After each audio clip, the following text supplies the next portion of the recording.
Hello friends and welcome. I'm Sarah Liz and I'm back with another emergency card using kit 79, Cutie Halloween, and it's my craft roulette card.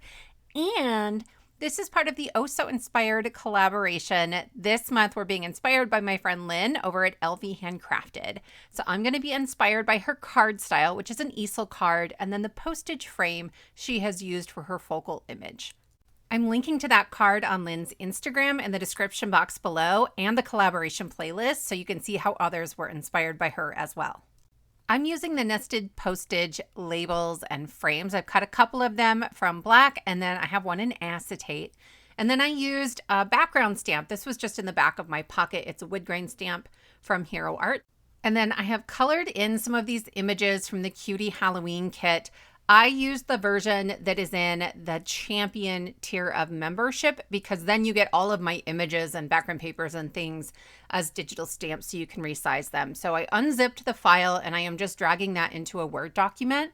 And I'll double click in Word and it's going to open up this toolbar so I can crop. And when you see those dark black lines, those are places where you can sort of bring the image in and delete some of the parts of the image you don't want. You can resize it by dragging from the corner, or when you double click on it up in the toolbar here, you can tell it about how tall you want it or how wide you want it. You can also double click or turn that crop back on and then just drag the images through to the space that is visible and switch images. So I printed these out, ran them through my scan and cut and colored them in. And then here I have my frames. So in this die set, every other die in the nested set creates a postage label, and every other die, like the ones in between, are stitched rectangles that sort of nest inside. And so I ran two dies through at the same time to create just this black frame. I'm going to layer two of these up just for a little extra stability since this is going to hang out in mid-air. It's an easel card. And then once I get those glued together, I will go ahead and add in my flooring. So I want this on there before the acetate because I don't want it behind the acetate. And this is just the piece that cut out of the center of the frame, and I'm cutting this ever so slightly wider. I need just enough that I can glue it behind the frame, but not so much that you're going to see that pattern or that cardstock where those little half moons are cut out. So I did a little dry fit. I made sure everything is hiding back there, and then I'll add glue just to that lower portion and I'll lay that right in there. I am going to add acetate over the back of it. So it doesn't need to be like an amazing fit, right? It doesn't need to be all the sturdiness in the world, but having that secured will help us down the road. Then I'm going to add some more glue around the outside edge. I could have added it behind our flooring as well, but I wasn't thinking about it. I don't know what I was thinking. Anywho, I'm going to let that glue set up. It looks like no time at all, but really I let that sit there for 2 minutes probably to start to dry and get really tacky. It keeps the glue from oozing out when I lay the acetate down. Then I will very carefully go around the outside edge and press not super hard, right? It will ooze a little bit, but just enough, keeping an eye on it all along the way. And then I'll go around it one more time and I'm going to add an extra frame on there to hide that glue. You're going to see it from the back. Is anybody looking is really the question. Probably not, but I'm looking and it bothers me. If it doesn't bother you, skip this step, right? I don't think it really needs the extra frame for sturdiness. I've used a really heavyweight acetate. I use Grafix shrink film. As long as you're not taking a heat tool to it, it's not going to shrink up. It's crystal clear. It's really heavyweight. It's fairly affordable. And then this way, I've got my little piece and I can create this easel card where my ghost is floating in midair. For my images, I am starting with this cauldron. I ended up using the largest size of the cauldron and my Frankenstein. So I told it 3 inches in my Word document, but really there was some margin around them. And I am just putting the cauldron higher up on the card. With that flooring, it's going to look like it's further back. And then Frankenstein, he's so cute, you guys. He's so cute. He's maybe my favorite in that entire set. If you don't like to color, there is a set of these images that are already colored up. They're these really cute ephemera pieces that you can use instead. And again, that champion membership has them as digital stamps that you can resize, but otherwise The Saskatoon membership has them just in a PDF form, and so you can just print them out in the slightly smaller form. There's one version that has the circle printed around them if you want to punch them out with that 1 3/4 inch punch, and another set that doesn't have that circle if you want to use a scan and cut or something like that.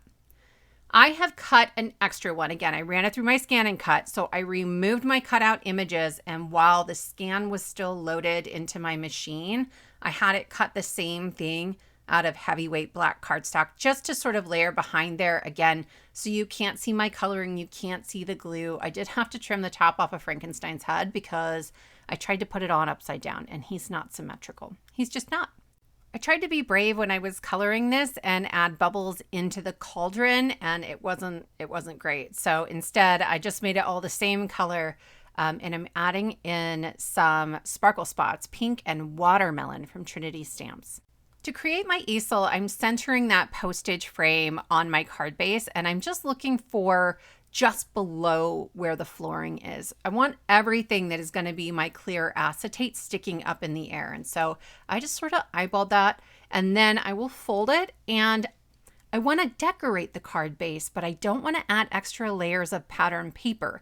It doesn't fold very well. And so I'm going around the outside edge with a black glitter brush from scrapbook.com just to add that extra pop of something.